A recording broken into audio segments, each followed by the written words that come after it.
하박국 2장 1절부터 4절까지 말씀입니다. 같이 읽겠습니다. 한 목소리로. 내가 내 파수하는 곳에 서며 성루에 서리라. 그가 내게 무엇이라 말씀하시는지 기다리고 바라보며 나의 질문에 대하여 어떻게 대답하시는지 보리라. 그리하였더니 여호와께서 내게 대답하여 가라사대 너는 이 묵시를 기록하여 판에 명백히 새기되 달려가면서도 읽을 수 있게 하라. 이 묵시는 정한 때가 있나니 그 종말이 속히 이르겠고 결코 거짓되지 아니하리라. 비록 더딜지라도 기다리라. 지체되지 않고 정령 응하리라. 보라, 그의 마음은 교만하며 그 속에서 정직하지 못하리라. 그러나 의인은 믿음으로 말미암아 살리라. 아멘. 기도하고 하나님 말씀 듣겠습니다. 같이 기도합니다. 하나님 아버지 감사합니다. 오늘도 우리를 하여금 하나님 앞에 주의를 지키며 예배하며 하나님께 영광 돌리게 하시니 감사합니다. 하나님 아버지 이 시간 함께하여 주셔서 하나님만을 영화롭게 하는 귀한 시간이 되어질 수 있도록 주님 도우시며 역사하여 주옵소서. 아버지 하나님 참으로 이 하나님을 예배함의 기쁨과 예배함의 즐거움이 우리의 영혼 안에 하나님으로 말미암아 풍족하게 하나님의 은혜를 누릴 수 있도록 주님 도와주시기를 간절히 소원합니다.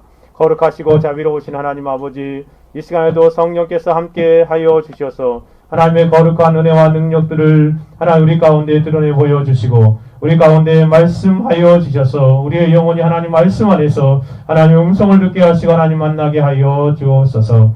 부족하고 약한 종입니다. 하나님 말씀을 전하올 때에 하나님의 거룩한 성령께서 붙들어 주시고 충만케 하사 하나님의 올곧은 진리의 말씀을 가감하신 능력으로 하나님의 인도하심 아래서 자유함 가운데 대언의 영과 대언의 입술로 전할 수 있도록 주님 도와주옵소서. 이 시간에도 성령 하나님께서 은혜 가운데 역사하심을 찬송하오며 살아계시고 역사하시는 우리 주 예수 그리스도의 이름으로 기도 올려드리옵나이다. 아멘. 우리 하박국 선지자는 이 하박국서를 읽다 보면 깊은 신앙의 갈등의 상황 가운데 빠져서 헤매고 있는 모습을 우리가 보게 되어집니다. 즉 그 자신이 살던 시대에 고민을 끌어안고 하나님 앞에서 깊이 고뇌하는 모습이 1장에서부터 펼쳐지고 있지요. 선지자의 이러한 모습은 이 땅에서 신자들이 어떠한 삶을 살아가야 하는가를 잘 보여주고 있습니다. 참된 신자는 시대의 아픔을 붙들고 하나님 앞에서 몸부림을 치면서 고뇌하는 삶을 살아가는 사람이지요. 특별히 하나님을 바라보고 하나님의 때를 기다리면서 믿음으로 자신의 시대를 살아가는 사람이 성도라 하겠습니다. 그러면 선지자가 고민하는 것이 무엇인지 1장으로 가서 한번 간단하게 생각해 봅시다. 2절 3절 보면 여호와여 내가 부르짖어도 주께서 듣지 아니하시니 어느 때까지리까 내가 강포로 인하여 외쳐도 주께서 구원치 아니하시나이다. 어찌하여 나로 간악을 보게 하시며 패역을 목도하게 하시나이까. 대저 겁탈과 강포가 내 앞에 있고 변론과 분쟁이 일어났나이다. 이러므로 율법이 해이하고 공의가 아주 시행되지 못하오니 이는 악인이 의인을 에워쌌으므로 공의가 굳게 행함이니이다 라고 말합니다. 하박국 선지자는 자신의 시대에 자신이 목도하게 된 역사 속에서의 아이러니한 모습을 보면서 당혹해하고 있습니다. 자신의 시대에 벌어진 사건 때문에 몹시 고민하는 모습이죠. 자신이 보고 있는 바, 자신이 믿고 있는 바와 불일치하는 상황인 것처럼 보여지는 것을 보며 그가 더 당황스러워하고 있습니다. 특별히 3절에 보니까 이스라엘 백성들의 도덕적인 타락이 극심한 모습을 보여주고 있지요. 어찌하여 나로 간악을 보게 하며 패역을 목도하게 하시나이까. 대저 겁탈과 공포가 내 앞에 있고 변론과 분쟁이 일어났나이다. 도덕적인 극심한 타락의 모습입니다. 부도덕과 악이 가득한 무법천지의 세상이 되어버렸습니다. 그런가 하면 4절에 상반절에 보면 종교적인 타락도 심하지요. 이러므로 율법이 해이하고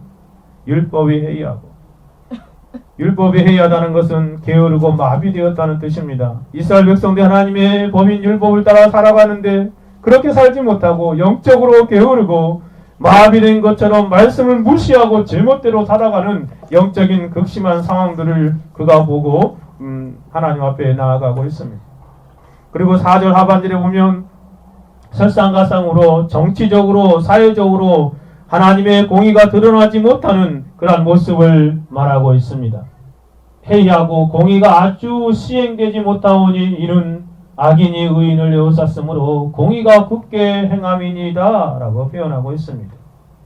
법을 공정하고 공평하게 정직하게 준행해야 하는데 그렇지 못하고 불법과 편법이 난무하고 사리사욕을 채우는 일이 가득한 그런 시대 상황, 정치적이고 사회적인 모습들을 보며 그가 아파하고 있습니다. 악인이 의인을 포로로 잡으며 압제하고 착취하는 모습들이 공정하게 사회 속에 가득하게 드러납니다. 하박성자 이러한 총체적인 도덕적이고 종교적이고 정치적이고 사회적으로 타락한 상황을 목도하면서 이러한 상황 가운데 하나님을 향하여 간절하게 기도합니다. 그것이 2절이지 않습니까? 여호와여 내가 주께 부르짖어도 주께서 듣지 아니하시니 어느 때까지 하리. 내가 강포로 인하여 외쳐도 주께서 구원치 아니하시나이다. 시간이 얼마 지났는가 그러한 간절한 기도를 드린 이후에 하나님께서 5절에서 11절까지 응답해 주시고 계십니다. 그런데 그 응답이라는 것이 참으로 놀라운 그런 응답이에요.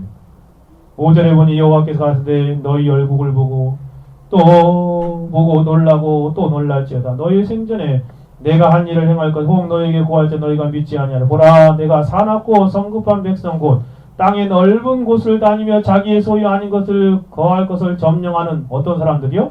갈대아 사람을 일으켰나니. 그 갈대아 사람을 일으켜가지고 하나님께서 어떠한 일들을 행하시는지를 표현하고 있습니다. 열국을 점령한다는 것입니다. 그들로 하여금 하나님의 백성인 이스라엘 백성까지 점령하고 지배하게 될 것을 말하고 있습니다. 아니 이스라엘 백성들 그 하나님의 백성들인데 갈대아 사람들을 일으켜서 그들을 점령하게 하시는 하나님의 역사적인 그러한 손길들을 보면서 그는 더 당혹스러워하고 있는 것입니다. 하나님께서 갈대아 사람들 즉 바벨론을 일으켜서 징계의 채찍으로 사용하여서 이스라엘 백성들에게 그러한 역사하는 모습을 보면서 어떻게 하나님이 이렇게 행하시는가? 하나님을 이해하기 어려운 그러한 하나님의 방식을 그가 생각하고 있습니다. 이러한 방식은 우리도 상상할 수 없는 하나님의 불가이해한 그런 방식이죠. 로이 존스가 말한 것처럼 하나님께서는 그의 몸된 교회와 그 백성을 변화시키기 위해 때때로 이상한 도구들을 사용하십니다. 하나님께서는 이스라엘을 벌하기 위해 일으켜 세우려고 백성이 하필이면 갈대아 사람들이라니 라고 그렇게 놀라고 있습니다. 그러한 일은 도무지 상상조차 할 수 없는 일이었습니다. 그러나 성경은 그러한 일이 일어났음을 증거하고 있습니다. 하나님은 원하시기만 하시면 불신자인 갈대아 사람들까지도 이용하실 수 있는 분이십니다. 역사의 진행 과정 속에서 하나님은 자신의 목적을 달성하기에 온갖 이상하고 예기치 못한 도구들을 이용해 오셨습니다. 하박국 선지자가 가르치고자 하는 분명한 뜻은 하나님께 참으로 이상한 도구 이방 나라를 들어서 사용하심으로 하나님의 그런 목적을 이루시고 계신다는 것입니다. 그래서 이러한 말씀을 들은 선지자는 더욱더 깊은 그런 어려움에 빠져서 12절에서 14절, 17절까지 선지자가 가로되 여호와여 나의 하나님 나의 거룩한 자 주께서 만세전부터 계시지 아니하나이까 라고 말하면서 어떻게 하나님께서 정결하시고 거룩하시고 의로운 그 하나님께서 그 이방 나라 그 거룩하지 않는 백성들을 사용하셔서 이스라엘 백성들을 그렇게 치십니까? 라고 그렇게 의문을 가지게 되는 모습입니다. 선하고 의롭고 거룩하신 성불가신 하나님께서 어떻게 악을 허용하시고 그 악을 이용하시기까지 하심으로 자신의 선한 뜻을 이루시는가에 대한 고민에 더 깊이 빠져들게 되지요. 이것은 한마디로 말하면 하나님의 신정론에 대한 고뇌입니다. 우리는 이러한 신정론의 문제를 생각할 때에 참으로 하나님께서 어떻게 그렇게 하시는가 라고 생각하며 고민하게 되어지죠. 이 하박국 시대뿐만 아니라 오늘날 이 시대에도 동일하죠. 의인이 번성게 되고 악이 득세하며 그 가운데서도 하나님은 잠잠하여 계시는 것처럼 보여집니다. 때때로 하나님께서 악한 사람들을 들어서 선한 사람들을 치게 하시는 일에 사용하시는 모습을 볼 때 어떻게 거룩하시고 의로우신 하나님이 그렇게 하시는가 고민하고 갈등하게 되지요. 그러한 상황 가운데 우리가 먼저 전제로 알아야 할 것이 있습니다. 거룩하신 하나님은 죄를 미워하시고 악을 행하시지 않으신다는 절대적으로 선한 분이라는 사실을 우리가 잊지 말고 그런 문제들을 바라보아야 합니다. 다음으로 우리가 도저히 이해할 수 없고 해결할 수 없는 문제들을 만날 때마다 기도함으로 하나님 앞에 하박국 선지자처럼 나가는 삶을 살아야 하겠습니다. 그래도 풀리지 않는 의심되는 문제도 있다면 믿음으로 하나님 앞에 맡기고 이 땅에서 다 할 수 없는 우리 자신들을 겸손하게 인정하며 영원 천국에서 온전한 해답을 얻을 수 있을 것들을 소망하며 살아가야 합니다. 신정론의 문제들을 우리가 대할 때마다 그렇게 반응을 보여야 하지요. 이러한 하박국 1장의 상황 가운데에서 선지자는 2장에서 이 하나님의 신정론에 관한 고뇌의 문제를 마음에 품고 신자가 자신의 시대를 어떠한 태도로 살아야 하는가를 잘 알려주고 있습니다. 해결할 수 없는 영적인 문제에 대하여 신자가 어떻게 지혜롭게 그에 대한 답을 얻는 삶을 살아야 하는 것을 보게 되는 것이죠. 저는 그것을 오늘 1절부터 4절까지 하박국 2장 1절 4절을 통하여 4가지로 숙고해 보고자 합니다. 여러분, 우리가 영적으로 도저히 이해할 수 없는 그런 것들을 만나게 될 때, 또 갈등의 양상 가운데에서 그런 것들을 어떻게 바라보며 어떻게 우리가 대처하는 삶을 살아가야 하는 것입니까? 세상에 악이 득세하며 하나님께서는 그것을 눈 감고 잠잠히 계시는 것처럼 보여지고 때로 하나님께서 악한 자들을 들어서 선한 사람들을 압제하게 하는 그러한 모습 가운데 우리가 어떻게 해야 됩니까? 그 가운데서 불신자들처럼 또 신앙이 없는 사람처럼 하나님은 안 계신가 보다 라고 불평하고 원망하고 근심하는 그러한 태도를 취해서는 안 될 것입니다. 오늘 하박국이 어떻게 그런 것들을 그러한 신앙의 갈등의 문제들을 바르게 대처하고 있는지를 살펴보면서 우리도 이 시대에 그러한 문제들에 대하여 어떠한 태도를 나타내며 살아야 하는가를 생각해 보게 됩니다. 동시에 이러한 태도로 하박국처럼 그렇게 모든 문제들을 대한다면 우리는 그러한 상황 가운데서 온전한 하나님의 해결책을 얻게 되어질 것입니다. 첫 번째로 살펴볼 것은 하나님에게 온전히 맡기고 하나님만을 바라는 삶을 살아가야 합니다. 하나님께 온전히 맡기는 것입니다. 하나님만을 바라는 삶을 살아가는 것이죠. 1절, 2장 1절 같이 한번 읽어볼까요? 시작. 내가 내 파수하는 곳에 서며 성루에 서리라. 그가 내게 무엇이라 말씀하시는지 기다리고 바라보며 나의 질문에 대하여 어떻게 대답하실는지 보리라. 그리하였더니 라고 말하고 하박국 선지자 1절에서 뭐라고 말합니까? 내가 내 파수하는 곳에 서며 성루에 서리라 라고 말하고 있습니다. 1장에서 기도하였지만 이해할 수 없는 하나님의 응답으로 인하여 더 깊은 고민을 하게 되고 갈등하고 있는 하박국 선지자는 자신의 고뇌의 자리를 벗어나 성루로 이렇게 올라갑니다. 거기 보니까 내 파수하는 곳이라고 아마 거기에서 자기가 하는 일도 있었던 것 같아요. 파수하는 곳에 이렇게 올라가는 모습을 보게 되어지죠. 그는 자신이 이해할 수 없는 문제들 그런 것들 가운데에서 하나님에게 온전히 맡기고 자신이 파수하는 곳으로 나아가는 모습을 보여주고 있습니다. 성령 하나님의 인도하심을 구했음에도 불구하고 그러한 문제들에 대한 분명한 해결책을 얻지 못했다면 이제는 어떻게 해야 하는 것입니까? 하나님께 맡기는 것입니다. 그리고 하나님을 바라할 수 있는 장소로 옮기는 것입니다. 그곳을 향해 나아가는 것이 도저히 이해할 수 없어서 어떻게 이런 일이 가능한가 라고 생각할 때 하나님께로 나아가는 것입니다.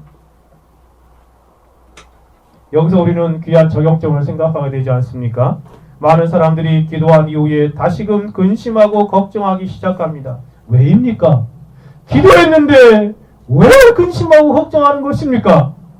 하나님에게 온전하게 맡기지 못했기 때문인 것이 분명합니다. 기도했으면 하나님이 들어주실 줄 알고 그것을 다 하나님께 맡겨야 하는데 맡기지 못했기 때문에 그렇죠. 우리가 믿음으로 기도한 것이 확실하다면 우리는 실제로 그 문제로부터 떠나야 하는 것입니다. 이것이 하나님에게 온전히 맡기는 그런 삶의 모습이지 않습니까?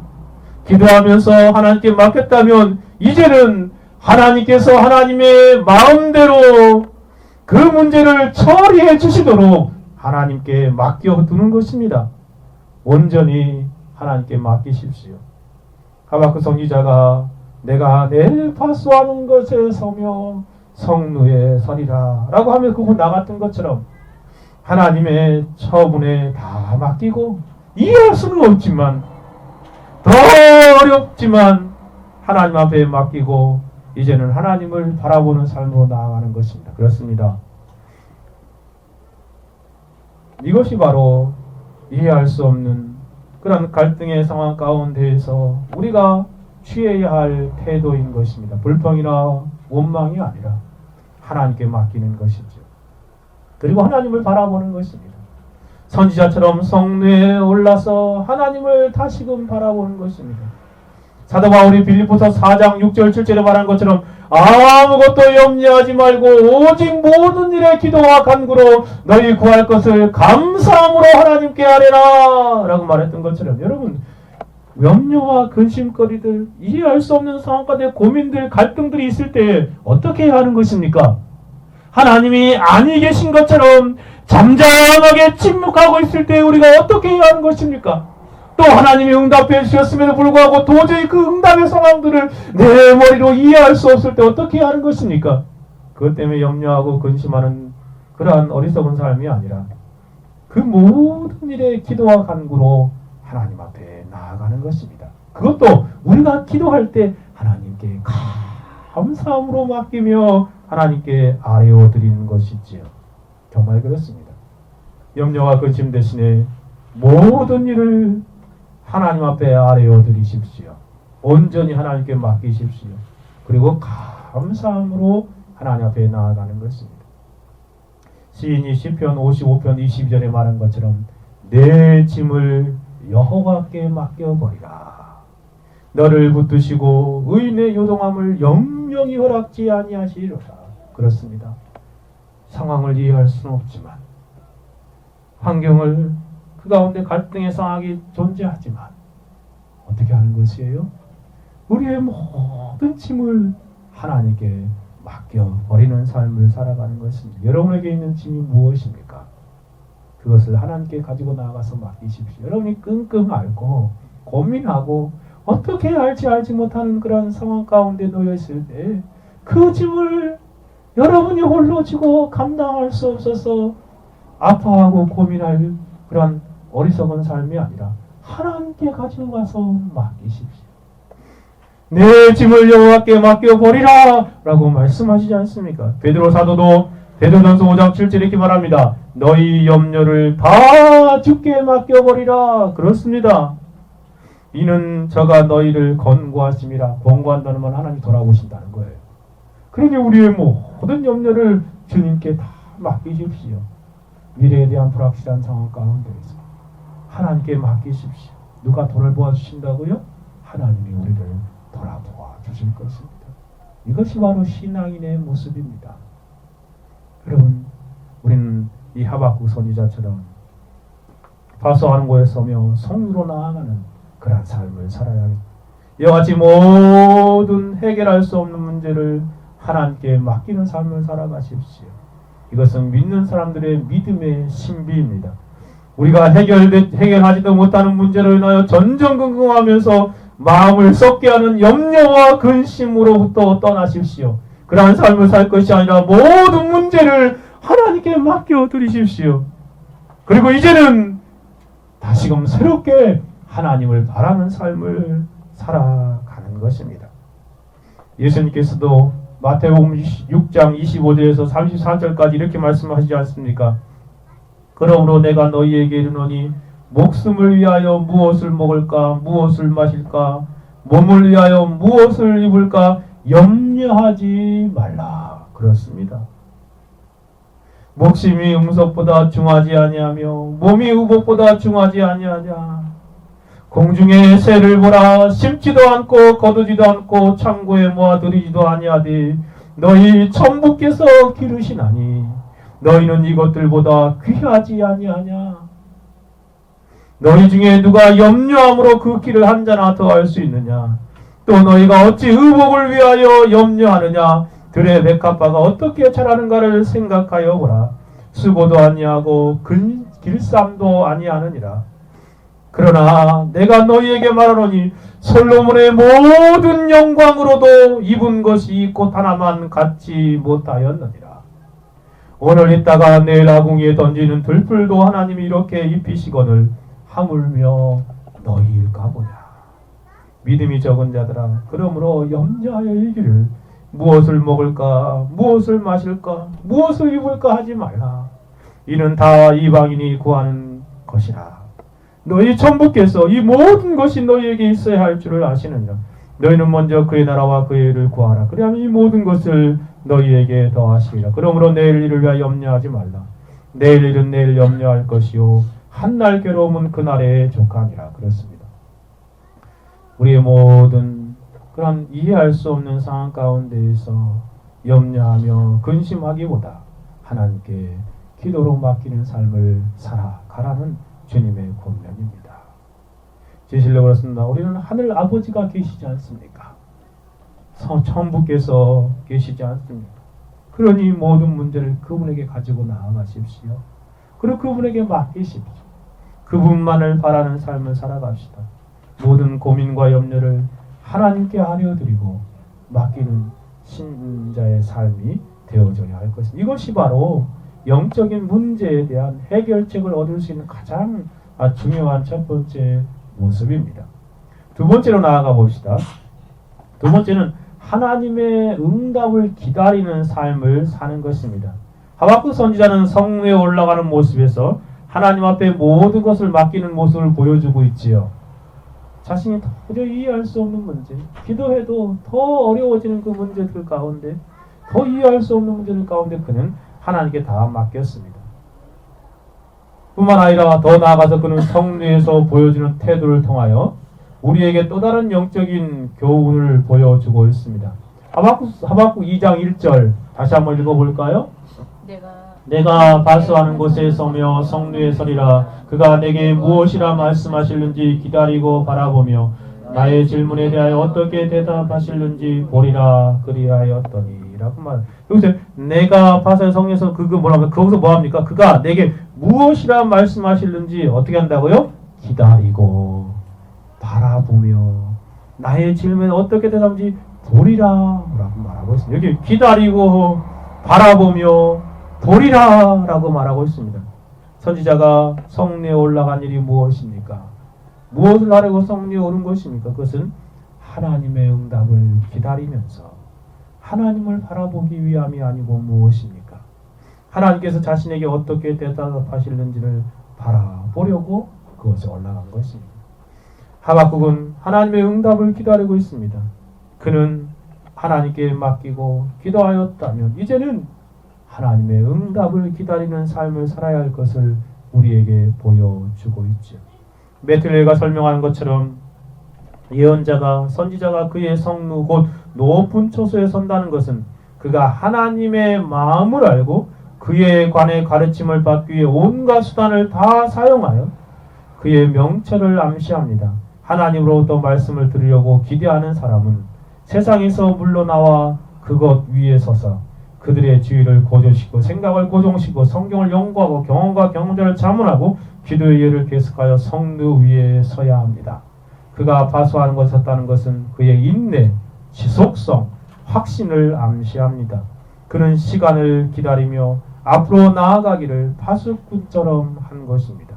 그는 대답을 얻을 것입니다. 그는 하나님에게 그것을 하나님께서 그에게 하실 말씀을 할 것이니 그것은 그 자신을 만족시킬 뿐만 아니라 그가 비방을 받거나 논쟁에 직면할 때 다른 사람들에게 만족을 주고 그들의 예외에 응답해 줄 예언자가 되게 해줄 것입니다. 라고 표현하고 그렇습니다. 그는 인내하며 지속적으로 하나님의 응답을 기다리고 있습니다. 지속적으로 우리는 하나님의 응답을 인내하고 기다리는 삶을 살아야 합니다.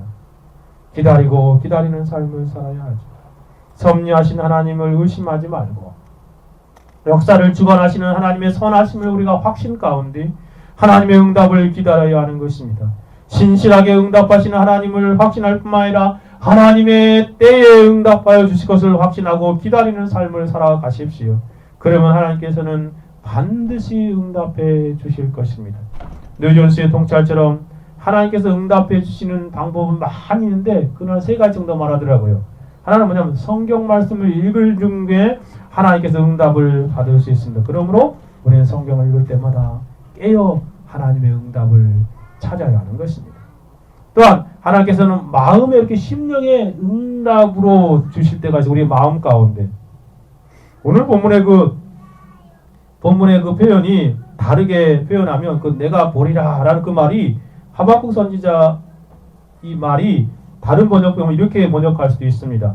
하나님께서 내 안에 말씀하신 것을 지켜보리라 라고도 번역할 수 있죠.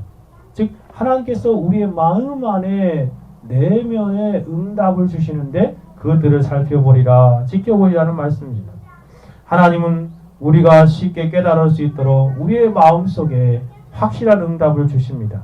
이렇게 하나님의 응답이 오면 우리는 우리의 마음속에 든 생각이 그 생각 하나님 주신 응답이라면 그 생각이 우리 마음에 막 자리 잡아서 떠나지 않지요. 지워버릴 수 없는 것입니다. 그리고 우리가 그 생각을 아무리 지워버리도록 해도 그 생각은 다시 떠오르고 다시 떠오르고 다시 떠오릅니다. 하나님의 생각입니다. 하나님의 응답으로 주신 생각이죠. 하나님 때때로 이런 식으로 응답해 주시기도 합니다. 그런가 하면 하나님께서는 상황과 일상 생활 가운데에서 일어나는 일들을 통해서도 응답해 주십니다. 하나님께서는 이것처럼 우리에게 반드시 어떤 사람들에게 응답해 주신다고요? 그 응답을 기다리고 그 응답을 바라는 그 사람들에게 응답해 주십니다. 하나님께 일반적으로 앞에서 말한 것처럼 성경을 통해서 또 우리의 마음 안에 그리고 환경을 통해서 응답해 주십니다. 어떠한 방식으로 응답하시든지 중요한 것은 하나님께 맡기고 그 하나님의 응답을 기다리는 삶을 살아가는 것입니다. 하나님께서는 신자들에게 반드시 응답해 주신다는 사실을 우리가 잊지 아니하고 기다리는 것입니다. 문제는 시간의 문제입니다. 때로는 우리가 성경에서 그러한 많은 예를 들지요. 우리가 기도할 때 하나님께서 응답해 주시는 모습들을 보면 참 다양한 시간의 측면에서 나타내 주고 있음을 알 수 있습니다. 여러분 구약에 가보면 소돔성 안에 있는 롯을 위하여 기도한 아브라함의 기도처럼 아브라함이 기도하니까 50명, 45명, 30명, 20명, 10명까지 내려가지 않잖아요. 그죠? 즉시로 이렇게 대화 가운데서 응답을 주시기도 합니다.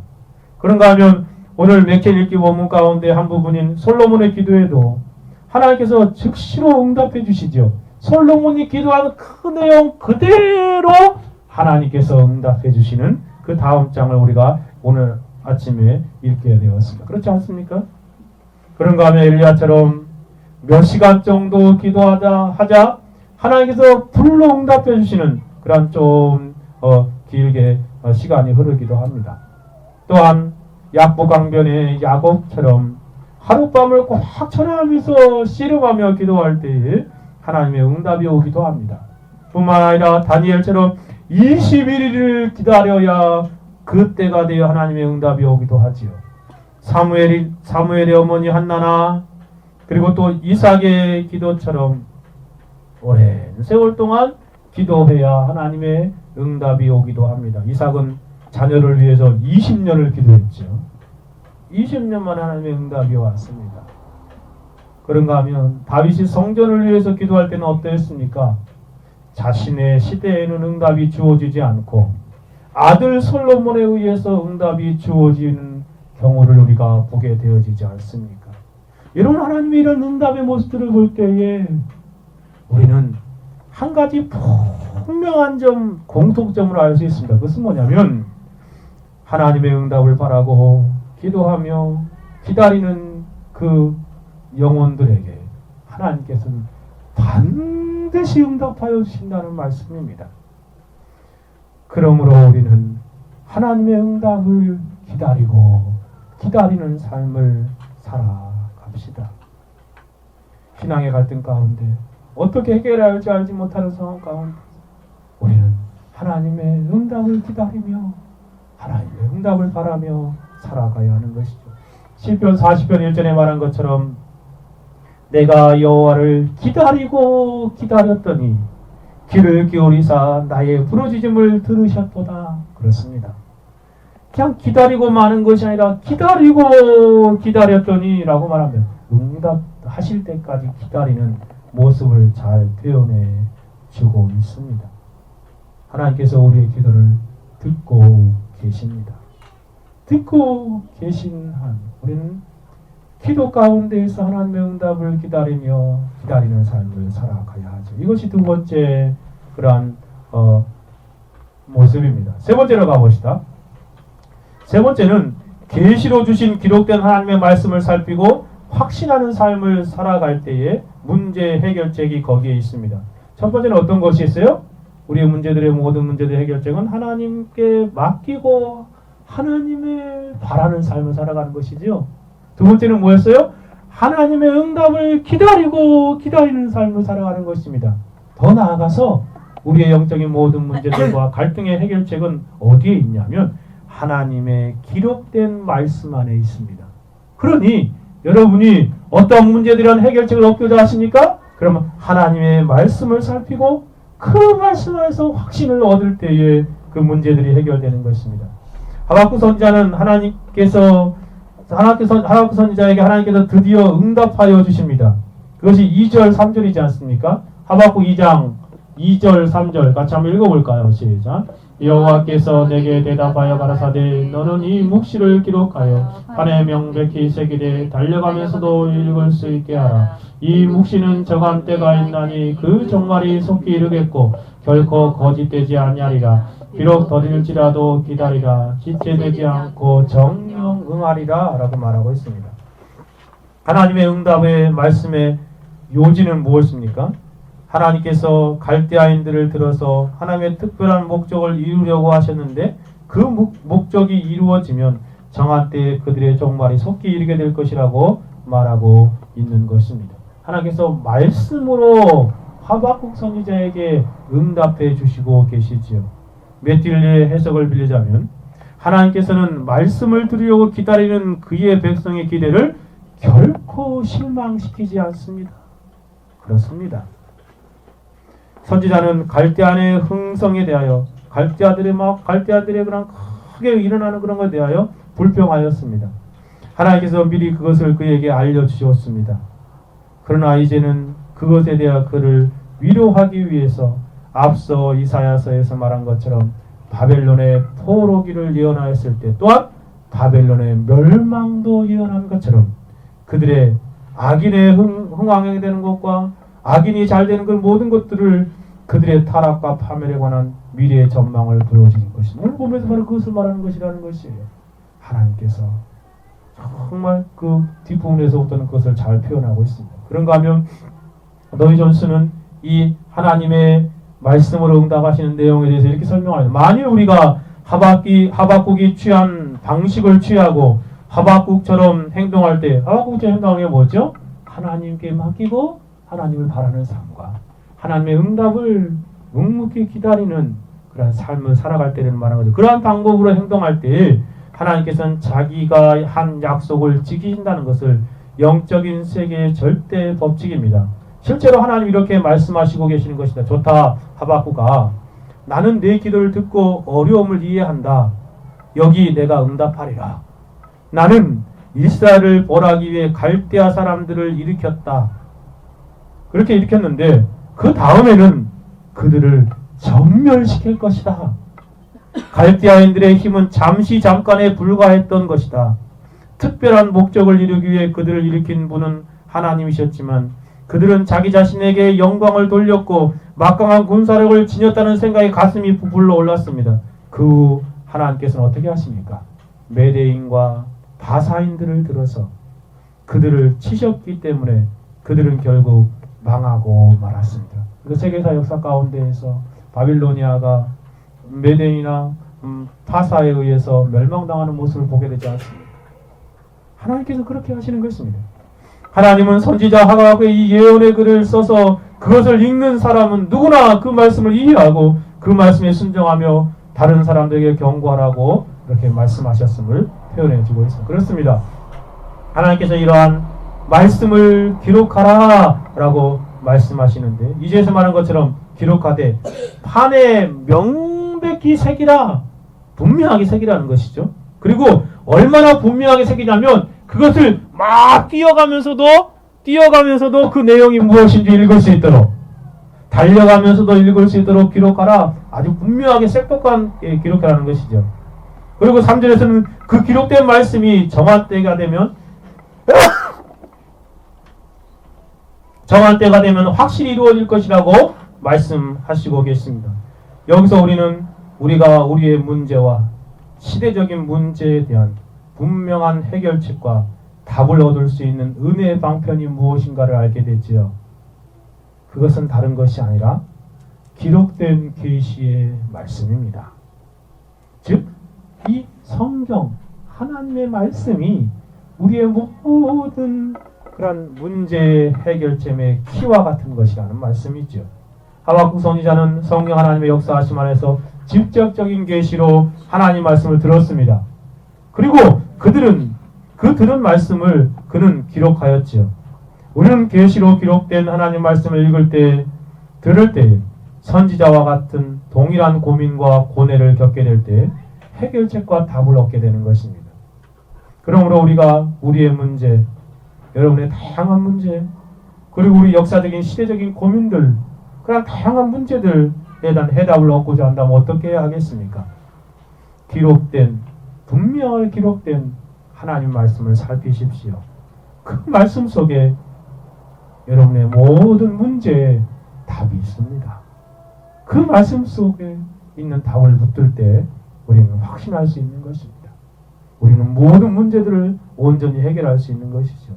우리가 알아야 하는 것은 기록된 하나님의 말씀을 무시하는 신비주의자들의 가르침에 속지 말아야 합니다. 그 사람들은 어떻게 하냐면 말씀을 무시하고 무조건 하나님께서 새로운 어떤 직통 계시를, 새로운 계시를, 하나님의 그런 것들을 주시기를 위해서 그냥 그렇게 바라보는 그런 어리석은 모습입니다. 그러한 것들은 사단이 장난칠 수 있습니다. 그러니 기록된 하나님의 말씀을 읽고 살피고 그것들을 집중하십시오. 동시에 하나님의 말씀인지 사람의 말인지도 잘 분별해야 합니다. 사도 요한의 권면처럼 우리가 마지막 때를 살아갈 때에 우리는 영들을 잘 분별해야 됩니다. 그리고 영들을 다 믿지 말아야 합니다. 그것이 성경에서 나온 사상이나 주장이 아니라면 그것은 사단에게서 온 것이기 때문에 그렇습니다. 사람의 생각에 불과한 것이, 그러므로 우리는 하나님의 말씀을 더더욱 부지런히 살피고 알아야 할 그런 막중한 책무가 있는 것입니다. 하나님 말씀을 잘 알고 있어야 분별하지 않겠습니까? 더 나아가서 하나님 말씀에 가르치고 있는 진리를 있는 그대로 받아들이고 확신하는 삶을 살아야 합니다. 왜냐하면 하나님 말씀에 기록된 모든 예언의 말씀들은 반드시 이루어질 것이기 때문에 그렇습니다. 여러분, 이 성경에 기록된 모든 말씀들은 반드시 이곳에 기록된 예언의 모든 말씀이 이미 반드시 이루어졌고 하나님의 때에 이루어질 것이기 때문에 그렇습니다. 3절에서 그것을 이렇게 말하지 않습니까? 이 묵시는, 이 예언, 하나님 말씀을 말하는 것이죠. 이 묵시는 정한 때가 있나니 그 종말이 속히 이르겠고 결코 거짓되지 아니하리라. 비록 더딜지라도 기다리라. 지체되지 않고 정령 이루리라. 응하리라. 라고 말하고 있습니다. 정말 그렇습니다. 하나님의 말씀 반드시 하나님의 때에 이루어진다는 것입니다. 왜 그렇습니까? 성경은 하나님의 말씀이기 때문에 그렇습니다. 하나님께서 기록하라고 하신 하나님의 말씀이기에 그 말씀대로 모든 것들이 되어질 것입니다. 성경은 인간의 말이 아닙니다. 하나님의 말씀입니다. 성경은 위대한 사상가나 철학자의 말도 아닙니다. 성경은 하나님의 말씀이지요. 베드로후서 1장 19절 21절에 말한 것처럼 또 우리가 더 확실한 예언이 있어 어두운 데 비치는 등불과 같으니 날이 새어 샛벌이 너희 마음에 떠오르기까지 너희는 이것을 주의하는 것이 간. 이것이 뭐냐면 하나님 말씀입니다. 그렇게 설명합니다. 먼저 알 것은 경의 모든 예언은 성경의 모든 예언은 사설에 볼 것이 아니니 이 성경에 나오는 예언은 언제든지 사람의 뜻으로 낸 것이 아니오 오직 성령의 감동하시면 사람들이 하나님께 받아 말한 것이라. 그렇습니다. 성경은 하나님의 말씀입니다.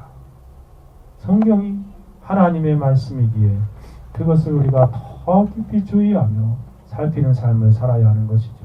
뿐만 아니라 성경은요 반드시 이루어집니다.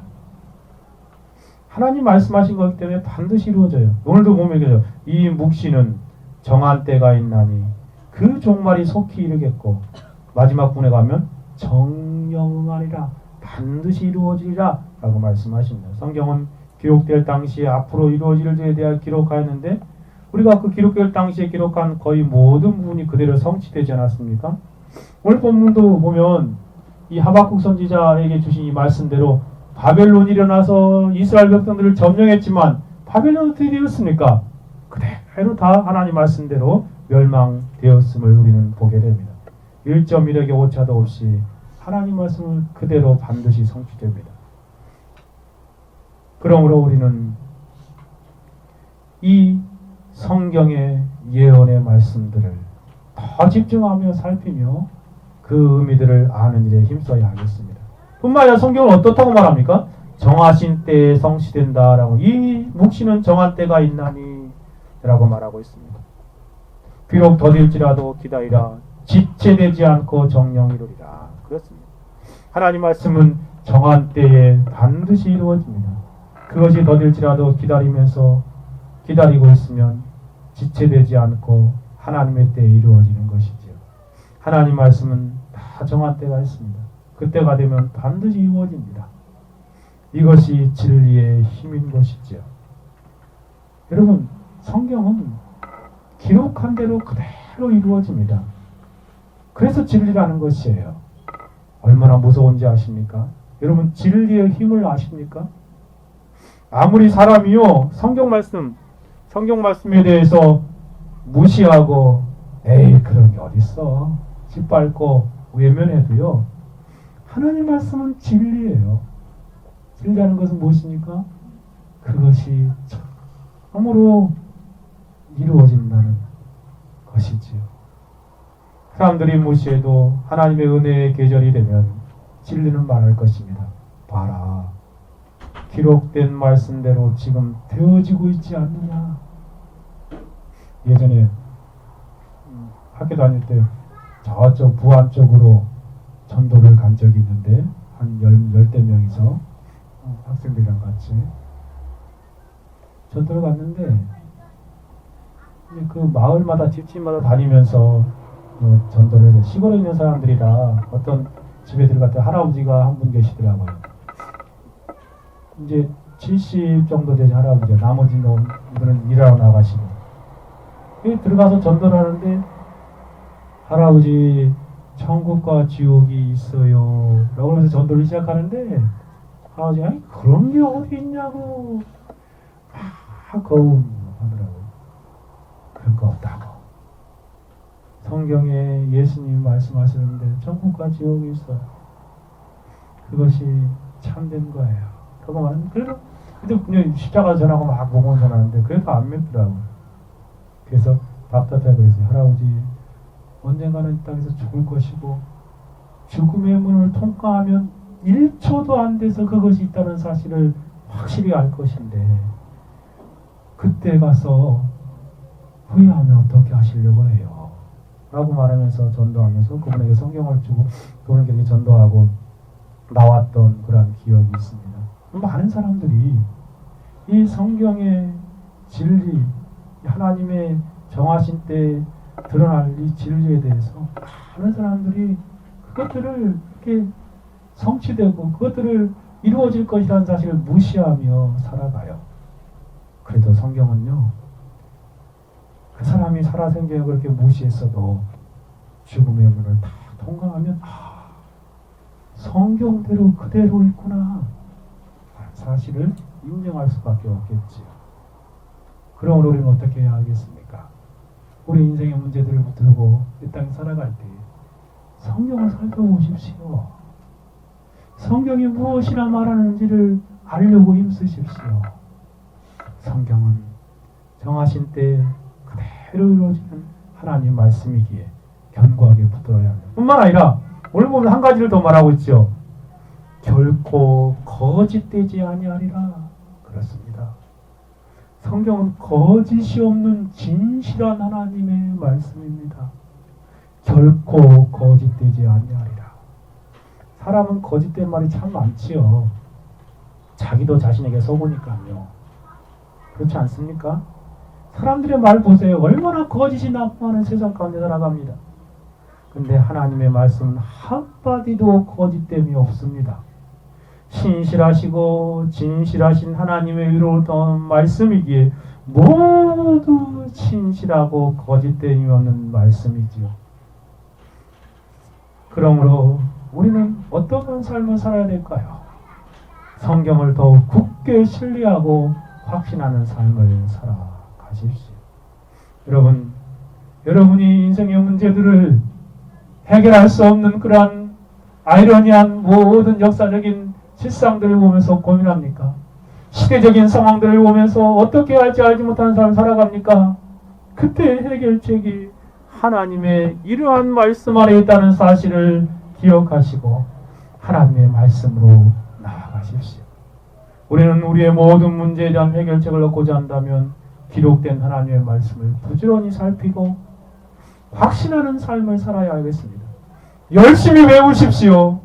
열심히 읽고 열심히 들으십시오.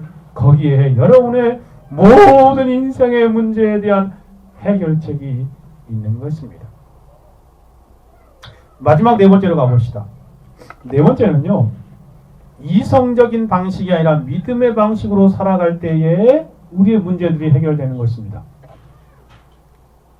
이 선지자가 자신의 문제를 가지고 하나님 앞에 보인 그런 네 번째 반응은 무엇이었냐면, 세상 사람들처럼 인간 중심적인 이성의 방식으로 해결하려고 하는 것이 아니라 하나님의 중심적인 방식인 믿음의 방식으로 그 문제들을 대했다는 것입니다. 이성의 방식이 불신앙의 방식이라고 한다면 믿음의 방식이 신앙의 방식인 것이죠. 하나님께서는 하박국 선지자의 고민에 대한 말씀으로 응답하여 주신 이후에 4절에 이렇게 덧붙이고 있지 않습니까?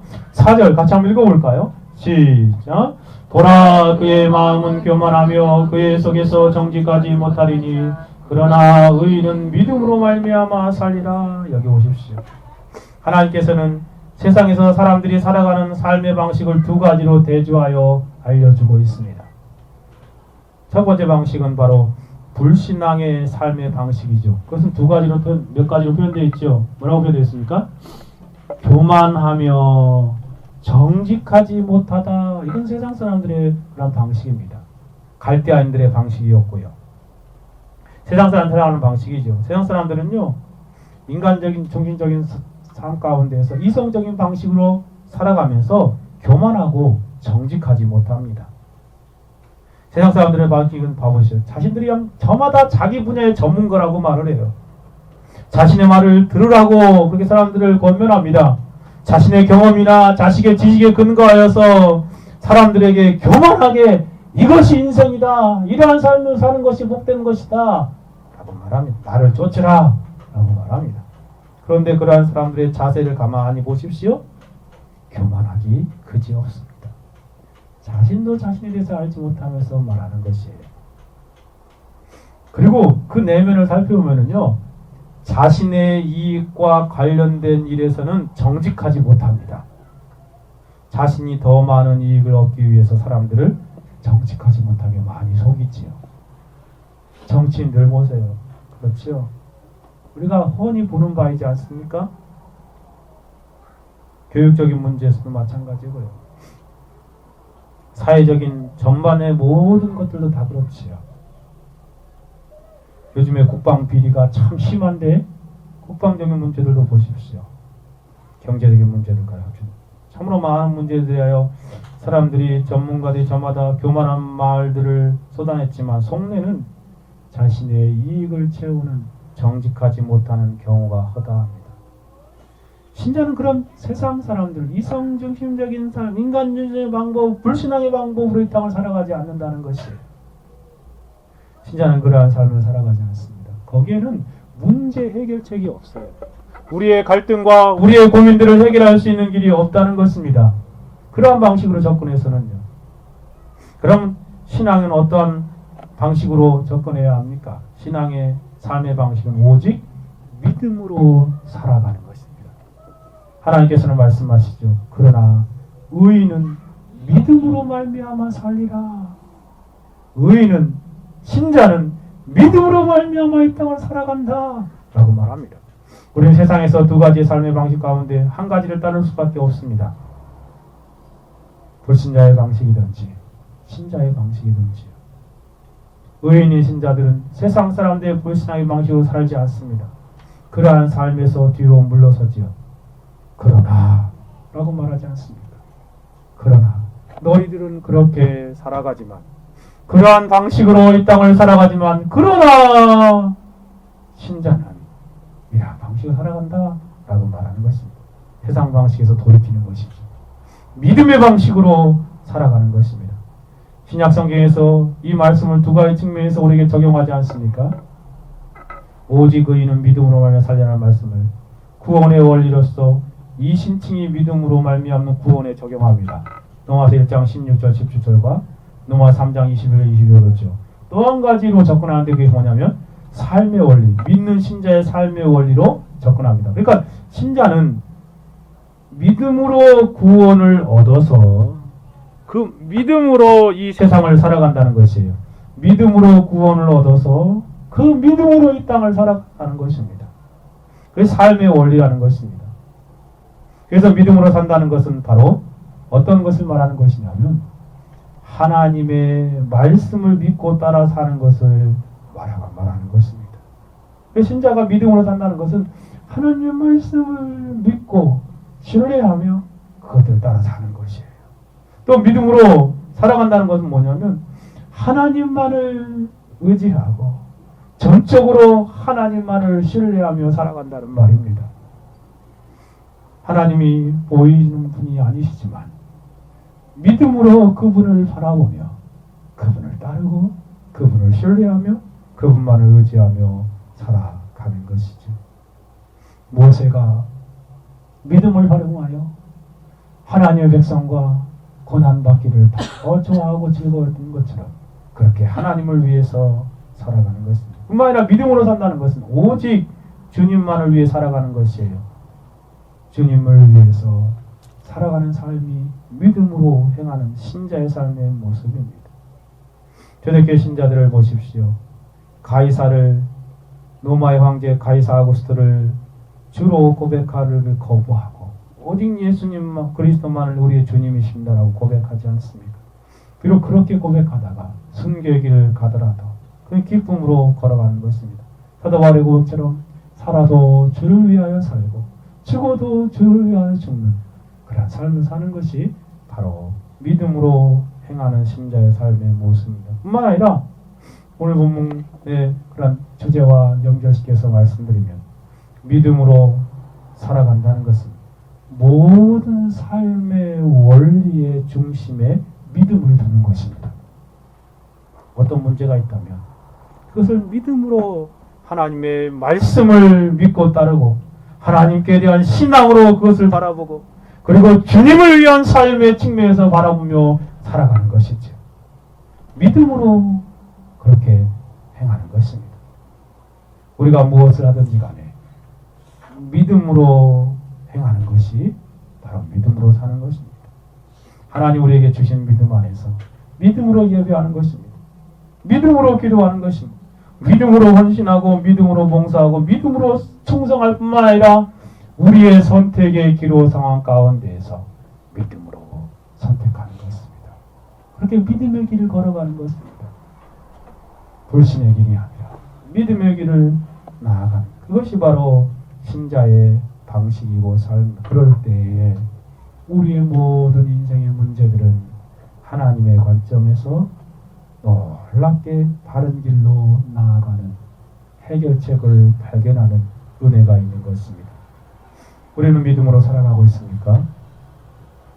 믿음으로 하나님 말씀을 믿고 신뢰하고 있습니까? 믿음으로 하나님께 대한 신앙을 따르고 고난도 감수하는 삶을 살아갑니까? 믿음으로 주님만을 위해 살아갑니까? 믿음으로 모든 신앙의 삶을 중심 잡아 살아가고 있습니까? 우리 모두 정말 이러한 원리들을 잘 적용함으로 신앙의 갈등과 우리의 모든 문제들을 해결하는 삶을 살아갑시다. 제가 4가지 말씀드렸습니다. 첫째는 하나님께 온전히 맡기십시오. 하나님만을 바라는 삶을 살아가십시오. 두 번째는 하나님의 응답을 잠잠히 기다리는 삶을 살아가십시오. 하나님께서는 지금 일하고 계십니다. 조급해하지 마십시오. 하나님께서 일하심으로 여러분이 믿음으로 기도하고 하나님을 의지했다면 하나님께서 응답해 주신 것을 찾고 기다리는 삶을 살아가십시오. 셋째는 계시로 주신 기록된 말씀을 살피고 그것들이 말하는 바를 알려고 몸부림치며 말씀 안에서 확신을 가지십시오. 마지막으로 불신의 방식인 이성의 방식이 아니라 믿음의 방식으로 살아갈 때에 또 믿음의 방식으로 모든 문제들을 대할 때에 우리는 그 안에서 모든 갈등 가운데 하나님이 기뻐하시는 삶의 방향으로 나아갈 수 있을 것입니다. 오직 의인은 믿음으로 말미암아 살리라. 같이 한번 기도합시다. 들은 말씀 생각하며 기도합시다. 하나님, 우리가 이해할 수 없고 참 해결할 수 없는 많은 문제도 우리 가운데 있는데 그 가운데서 우리가 어떠한 방식으로 대하며 살아가야 할지 알려주셔서 감사합니다. 우리가 이렇게 살아갈 수 있도록 도와주십시오. 같이 한번 기도하겠습니다. 같이 기도합니다. 하나님 아버지 감사합니다. 참으로 그렇습니다. 우리가 이해할 수 없고 해결할 수 없는 많은 문제들 가운데에서 하나님 어찌할 바를 알지 못할 때에 하나님께 온전히 맡기고 하나님만을 바라는 삶을 살아갈 수 있도록 도와주옵소서. 아버지 인생의 문제이든지 하나님 역사의 아이러니한 문제들이든지 하나님께 온전히 맡기고 하나님만을 바라는 삶을 살아가는 인생이 되게 해주십시오. 또 하나님 아버지 하나님께서 삶 가운데 일하고 계심을 신뢰하고 하나님의 응답을 기다리는 삶을 살아갈 수 있도록 도와주옵소서. 때로 하나님의 응답이 늦어지고 더디다 할지라도 반드시 응답하시는 하나님의 놀라운 손길들을 하나님 우리가 더 깊이 신뢰하며 이 땅을 살아갈 수 있도록 도와주옵소서. 하나님 계시로 주신 기록된 하나님의 말씀을 살피고 그 안에서 해결책을 발견하는 일에 우리가 열심을 낼 수 있도록 도와주십시오. 또 하나님 아버지 세상의 사람들의 방식이 아니라 우리의 행하는 모든 삶이 믿음의 방식으로 살아서 하나님 앞에 합당한 신뢰한 삶이 되게 해주십시오. 주님 감사합니다. 홀로 영광 받으시기를 원하오며 예수 그리스도의 이름으로 기도하옵니다.